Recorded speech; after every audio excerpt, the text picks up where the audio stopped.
ನಮಸ್ಕಾರ. ನಾನು ನಿರಂತರ ಯೋಗ ತಂಡದ ಸದಸ್ಯ. ನಾನು ಫಸ್ಟ್ ಡೇ ಯೋಗ ಮಾಡ್ತಾ ಇದ್ದೆ. ಯೋಗ ಮಾಡ್ಬೇಕಾದ್ರೆ ಇಲ್ಲಿ ದೇವರಿಗೆ ಊದ್ಬತ್ತಿನ ಹಚ್ಚಿದ್ರು. ನನಗೆ ಉದ್ಗಡ್ಡಿ ಹಚ್ಚಿದ್ರೆ ಸೀನ್ ಬರುತ್ತೆ, ಅಲರ್ಜಿ ಆಗುತ್ತೆ, ಆಮೇಲೆ ಶೀತ ಆಗುತ್ತೆ, ಆ ಥರ ಪ್ರಾಬ್ಲಮ್ ಆಗ್ತಾಯಿತ್ತು. ಸಂಜೆ ಏನು ಮಾಡಿದೆ, ಗುರುಜಿ ನನಗೆ ಹಿಂಗೆ ಆಗ್ತಾಯಿದೆ ಅನ್ನೋತ್ತಿಗೆ ಗುರುಜಿ ಹೇಳಿದ್ದು ಒಂದು ಗೋಘೃತ ಅಂತ ಇದೆ, ಅದನ್ನು ಹಾಕ್ಸ್ಕೊಳ್ಳಿ, ಅದು ತುಂಬ ಕೆಲಸ ಮಾಡುತ್ತೆ ಅಂದ್ಕೊಂಡು. ಹಾಗಾಗಿ ನಾನು ಆ ಗೋಘೃತವನ್ನು ಕಂಟಿನ್ಯೂಸ್ 2 ದಿವಸ ಹಾಕ್ಸ್ಕೊಂಡೆ. ಅದ್ರ ಜೊತೆ ಗೋಘೃತನ ಹಾಕ್ಸ್ಕೊಂಡು ಗುರುಜಿಯವರು ಒಂದು ಊದ್ಗಡ್ಡಿನ ಹಚ್ಚಿದ್ರು. ಮತ್ತೆ ಹಚ್ಚಿದಾಗ ಈಗ ನಿಮಗೆ ಸೀನ್ ಬರ್ತಾ ಇದೆಯೋ, ಕೆಮ್ಮು ಬರ್ತಾ ಇದೆಯೋ ನೋಡಿ ಅಂದರು. ನಾನು ಮಿನಿಮಮ್ 1/4 ಗಂಟೆ ಊದ್ಗಡ್ಡಿ ಮುಂಚೆನೇ ಕೂತಿದ್ದೆ, ಯಾವುದೇ ರೀತಿ ಅಲರ್ಜಿ ಆಗಲಿಲ್ಲ, ಖುಷಿ ಆಯಿತು. ಅವತ್ತಿನಿಂದಲೂ ಸಮೇತ ಒಂದು ರೆಗ್ಯುಲರ್ ಆಗಿ ಹಾಕ್ಸ್ಕೊಂಡು 3-4 ದಿವಸದಿಂದ ಹಾಕ್ಸ್ಕೊತಾ ಇದ್ದೀನಿ. ತುಂಬ ಚೆನ್ನಾಗಿದೆ.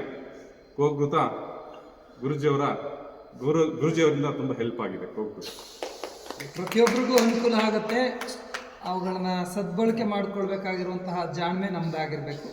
ಜಸ್ಟ್ 2 ಹನಿ ಮೂಗಲ್ ಹಾಕೋದು. ಮತ್ತು ಸಾಕಷ್ಟು ಜನ ಮಕ್ಕಳಲ್ಲೂ ಹಾಕಿದ್ದೀವಿ. ಏಕಾಗ್ರತೆ ಹೆಚ್ಚಲಿಕ್ಕೆ, ನಿದ್ರೆ ಸಮಸ್ಯೆ, ಮತ್ತು ಜ್ಞಾಪಕ ಶಕ್ತಿ ವೃದ್ಧಿ ಆಗಲಿಕ್ಕೆ, ಒತ್ತಡ ನಿವಾರಣೆ ಆಗಲಿಕ್ಕೆ, ಮೈಗ್ರೇನ್ ತಲೆನೋವು ನಿವಾರಣೆ ಆಗಲಿಕ್ಕೆ, BP ನಿಯಂತ್ರಣಕ್ಕೆ ಬರಲಿಕ್ಕೆ ತುಂಬಾ ಸಹಕಾರಿಯಾಗುತ್ತೆ. 2 ಹನಿ ಹಾಕೊಳ್ಳುವಂತಹ ಈ ಬ್ರಾಹ್ಮಿ ಗೋಘೃತದ ಜೊತೆಗೆ ಕೆಲವೊಂದು ಔಷಧೀಯ ಸಸ್ಯಗಳ ರಸಗಳನ್ನು ಕೂಡ ಸೇರಿಸಲಾಗಿದೆ, ಹೂವುಗಳು ಮತ್ತು ಔಷಧೀಯ ಸಸ್ಯಗಳು. ಸೊ ಬ್ರಾಹ್ಮಿ ಮತ್ತು ಅಶಂಕಪುಷ್ಟಿ ಈ ಥರದ್ದು.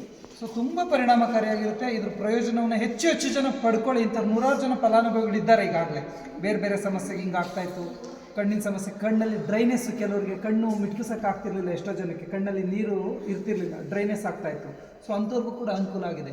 ಮತ್ತು ಕೆಲವರು ಮಾತು ತೊದಲು ಬರ್ತಿತ್ತು ಮಕ್ಕಳಲ್ಲಿ. ನಿರಂತರವಾಗಿ ಸ್ವಲ್ಪ ದಿನ ಇದನ್ನು ಹಾಕ್ಸಿದ್ಮೇಲೆ ಮಾತಲ್ಲಿ ಗುರುಜಿ ಸ್ಪಷ್ಟತೆ ಬರ್ತಾ ಇದೆ. ಈಗ ಮೊದಲು ಮಾತು ಬರ್ತಾ ಇರಲಿಲ್ಲ, ನಮ್ಮ ಮಕ್ಕಳು ಸ್ವಲ್ಪ ತೊದಲ್ತಾ ಇದ್ರು, ನಿಧಾನವಾಗಿ ಮಾತಾಡ್ತಾ ಇದ್ರು ಅಂತ. ಸೊ ಸಾಕಷ್ಟು ಅನುಕೂಲಗಳಿದೆ. ನಮ್ಮ ಬ್ರೈನ್ ಇದನ್ನು ನರವುಗಳನ್ನು ಸ್ಟ್ರೆಂಥನ್ ಮಾಡುತ್ತೆ, ಶಕ್ತಿ ಬಲ ಬರುತ್ತೆ. ಅದ್ರ ಜೊತೆಗೆ ನಮ್ಮ ಮೆದುಳು ಚುರುಕಾಗುತ್ತೆ. ನೋಡಿರಿ ಎಷ್ಟು ಸಮಾಧಾನ ಅಂತ ಅನ್ಸುತ್ತೆ. ಹಾಕ್ಸ್ಕೊಂಡಾದ್ಮೇಲೆ ನಿಮಗೆ ಆ ಕಾಮ್ನೆಸ್ ಗೊತ್ತಾಗ್ಬೋದು. ಜೊತೆಗೆ ನಿದ್ದೆ ತುಂಬ ಚೆನ್ನಾಗಿ ನಿದ್ದೆ ಬರುತ್ತೆ. ಮನಸ್ಸು ತುಂಬ ಖುಷಿಯಾಗುತ್ತೆ. ನಿದ್ದೆ ತುಂಬ ಖುಷಿಯಾಗಿ ನಿದ್ದೆ ಬರುತ್ತೆ, ಗಾಢವಾಗಿ ನಿದ್ರೆ ಬರೋದು ಅನ್ನೋದು ಕೂಡ ತುಂಬ ಪರಿಣಾಮಕಾರಿಯಾಗಿ ಒಳ್ಳೆ ನಿದ್ರೆ ಬರುತ್ತೆ. ಧನ್ಯವಾದಗಳು.